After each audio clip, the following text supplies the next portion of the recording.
Bangla health টিপসের পক্ষ থেকে আপনাদের স্বাগত। অভ্যাসগুলো না ছাড়লেই নয়।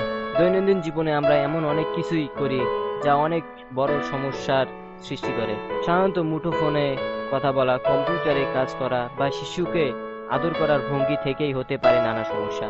তাই যে কোনো কাজেই পালন করা উচিত একটু সতর্কতা। আসুন আজ থেকে এই অভ্যাসগুলো দূর করি। মুঠোফোনে বাড়তি সময়। গবেষকরা বলেছেন, মুঠোফোনে অতিরিক্ত ও দীর্ঘ সময় ধরে খুদে বার্তা পাঠানো বা ফেসবুক ব্যবহার করা থেকে বুড়ো আঙ্গুলের গোড়ায় আর্থ্রাইটিস হতে পারে। এ কারণে দিনের শেষে আপনি বুড়ো আঙ্গুলে ব্যথা বা অবশ অনুভূতিতে আক্রান্ত হতে পারেন। ফোনে কথা বলার জন্য যতটা সম্ভব ব্যবহার করুন।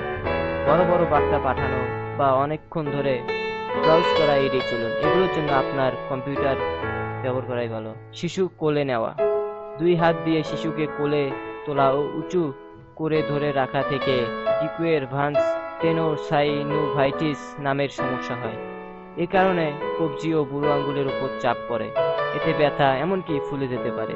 শিশু কোলে নেওয়ার সময় কেবল কবজির উপর ভর দিয়ে নয়, পুরো হাতের উপর পেশিগুলো ব্যবহার করুন। শিশুর পিঠ ও পশ্চাৎ সহ কোলে নিন এবং হাত দিয়ে উঁচু করে তুলে ধরে রাখবেন না বা লাফালাফি করবেন না।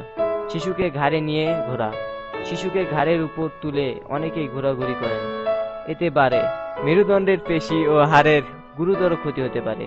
যদি নিতেই হয়, প্রথমে একটি চেয়ার বা বিছানায় বসুন।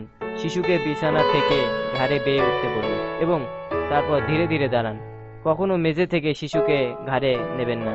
সোফায় শুয়ে টিভি দেখা। বাইরে থেকে এসে সোফায় বা গদিতে এলিয়ে দিয়ে মাথা বাঁকা করে টিভি দেখা আরেকটি খারাপ অভ্যাস। এতে ঘাড়ের পেছনে চাপ পড়ে এবং পরদিন ব্যথা হতে পারে। টিভি দেখার সময় চেয়ারে সোজা হয়ে বসুন, কাত হয়ে শুয়ে নয়। উপর হয়ে শোয়া। অনেকে উপর হয়ে সারা রাত ঘুমান।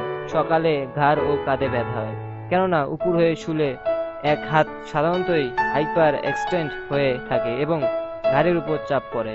চিত হয়ে বা পাশ ফিরে ঘুমানোর অভ্যাস করুন।